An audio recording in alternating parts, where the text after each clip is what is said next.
America is at a turning point. The economy isn't just slowing, it's shifting. Debt is soaring, global competitors are rising, and the middle class is feeling the squeeze. Are we witnessing the decline of an empire? Welcome to Part 2 off. Worse than a recession? America's dark path ahead. I'm Alex Carter. Join me as we continue our discussion about America and the coming. In this installment of the Government Report, we break down the warning signs that could redefine America's future. Buckle up, because what's coming next might be even bigger than a recession. Thank you, Alex. America is facing a crisis that could be even worse than a recession. While most people fear economic downturns, what's coming next might shake the country even more. Rising debt, deep political divisions, and a struggling middle class are creating a dangerous path forward. This isn't just about money, it's about the future of the nation. In this installment, we'll break down the biggest threats ahead and why they could have a far greater impact than a typical recession. Buckle up. America's future is at a crossroads.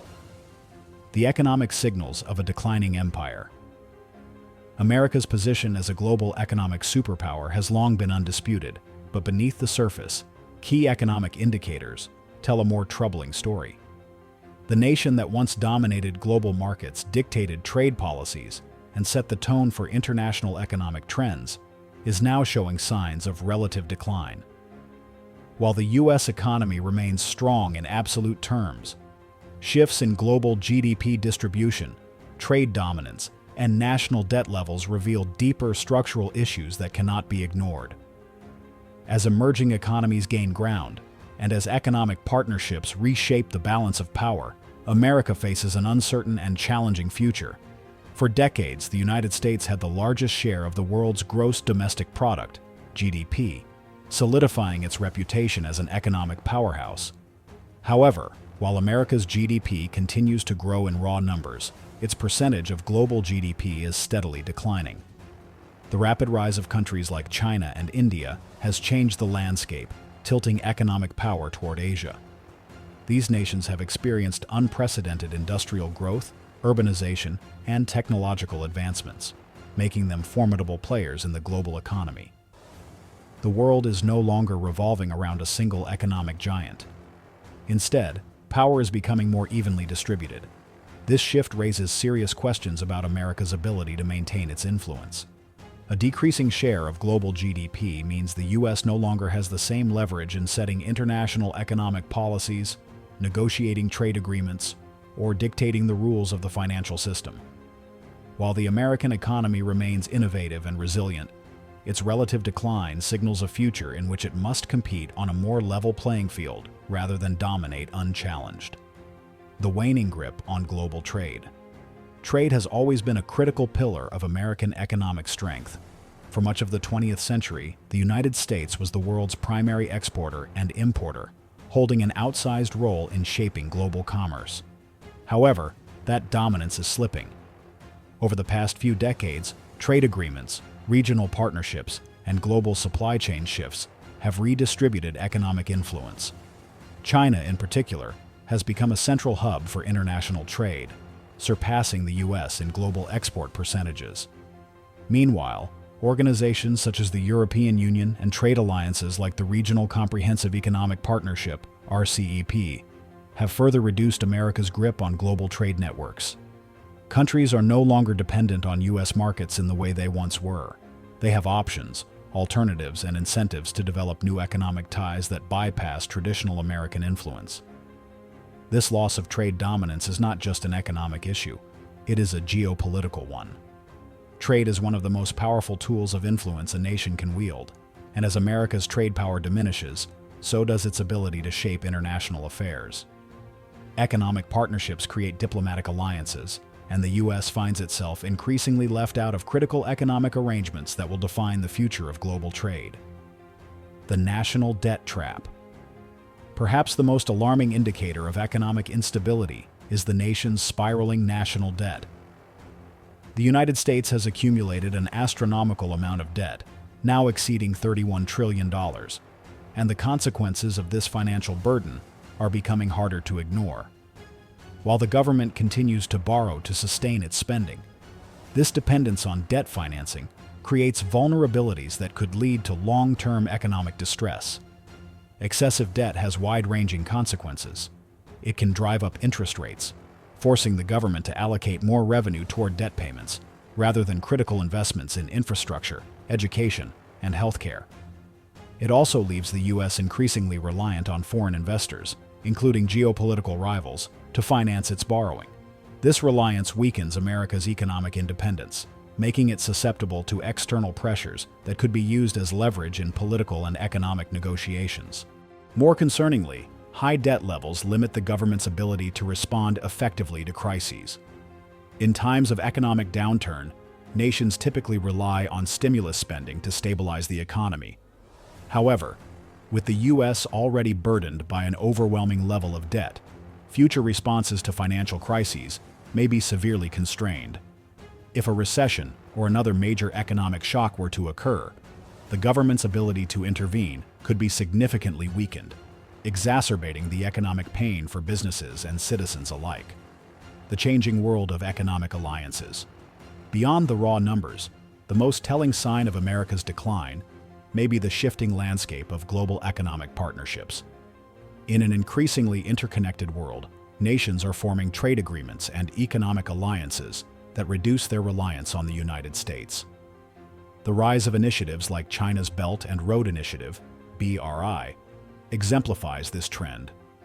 By investing in infrastructure and development across Asia, Africa, and Europe, China is securing long-term economic partnerships that exclude American involvement.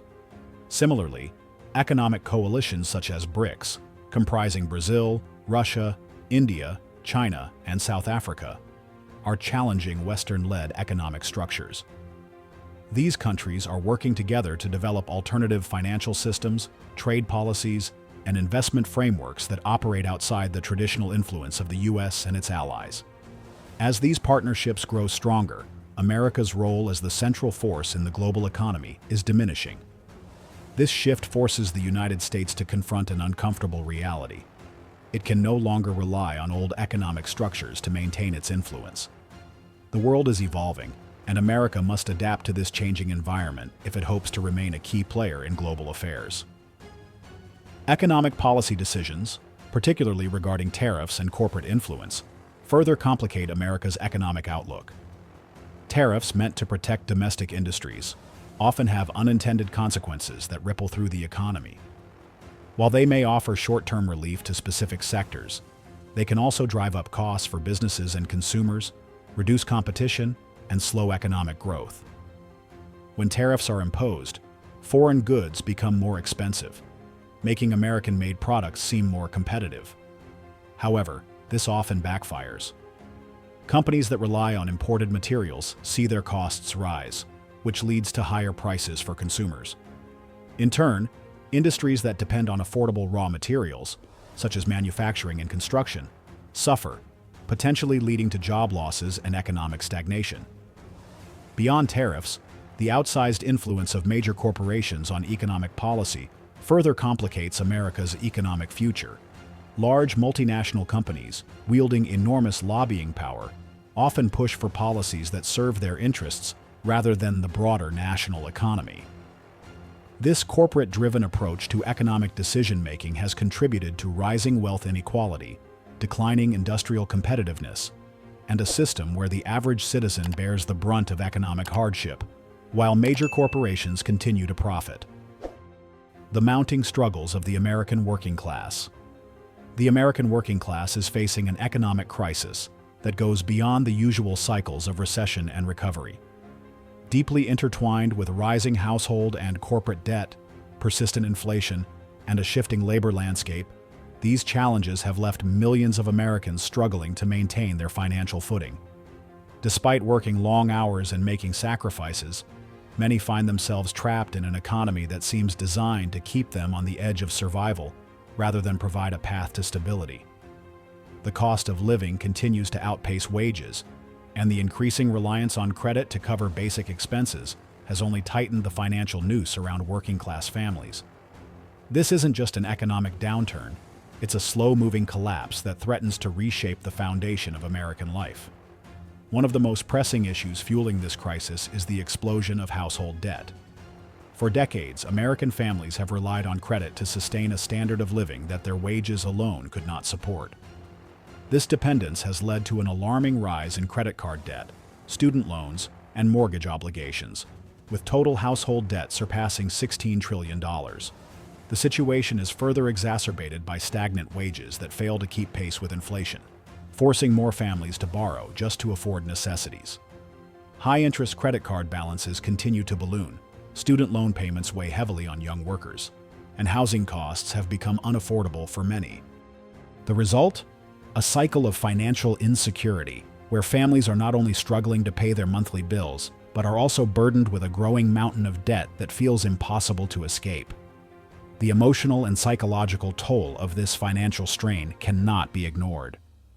Constant stress over money, the fear of missing payments, and the looming threat of eviction or foreclosure contribute to declining mental health, making an already difficult situation even worse.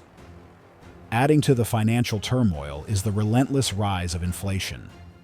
Over the past few years, the prices of essential goods and services have skyrocketed, making it increasingly difficult for working-class families to stretch their paychecks. Necessities such as groceries, housing, and transportation have become significantly more expensive, leaving little room for anything beyond survival. Inflation is especially punishing for lower and middle-income households, who already spend a large portion of their earnings on these essentials. The price of food alone has surged, forcing families to cut back on nutrition or rely on cheaper, less healthy options. Rent and mortgage payments have climbed to unsustainable levels, pushing more people into financial precarity. This loss of purchasing power is eroding the American dream, turning what was once a stable middle-class existence into a constant struggle to make ends meet. The combined weight of soaring debt and crushing inflation has created a bleak economic environment where financial security feels out of reach for many. It's a vicious cycle.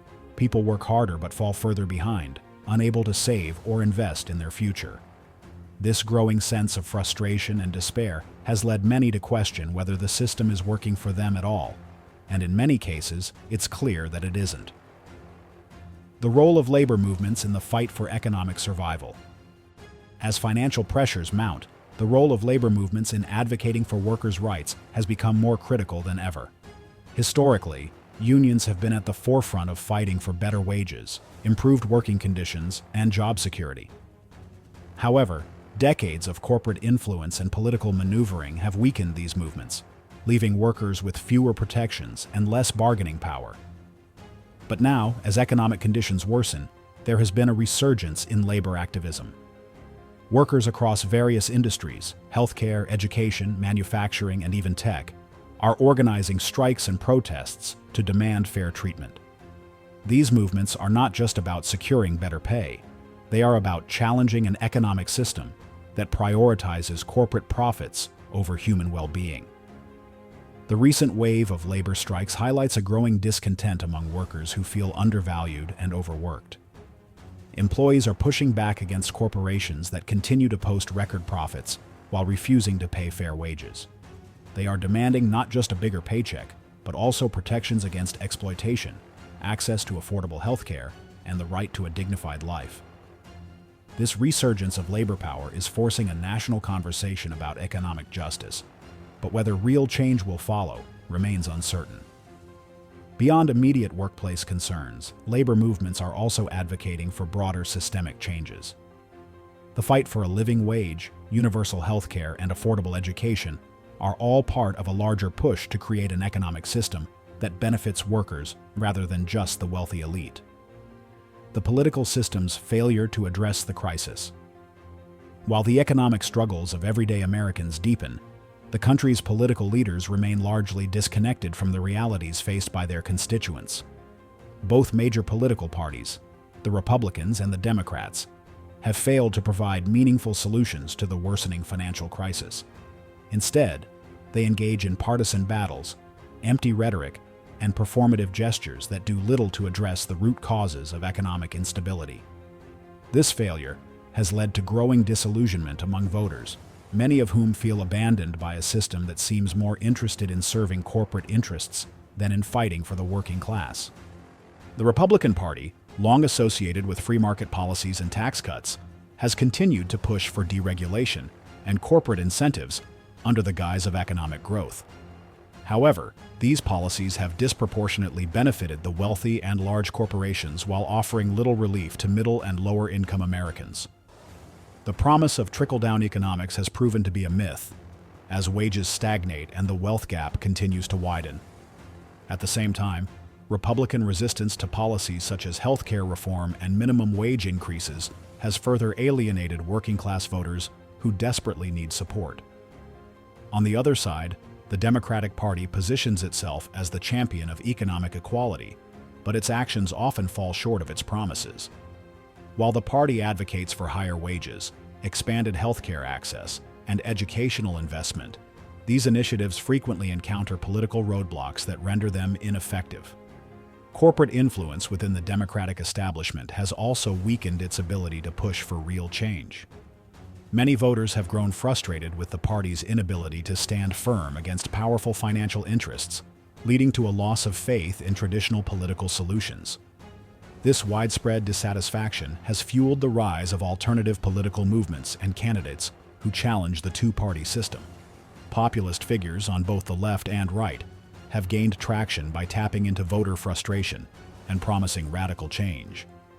Leaders like Bernie Sanders and Elizabeth Warren have built movements around progressive economic reforms, while figures like Donald Trump have harnessed populist anger to challenge establishment politics. Meanwhile, third-party candidates and independent movements are gaining attention as more Americans seek alternatives to the status quo. As America faces these mounting challenges, one question remains: is the nation prepared to confront its economic and political decline, or are we witnessing the beginning of an irreversible fall? Back to you, Alex. Join me soon for the next installment of the Government Report. I'm Alex Carter.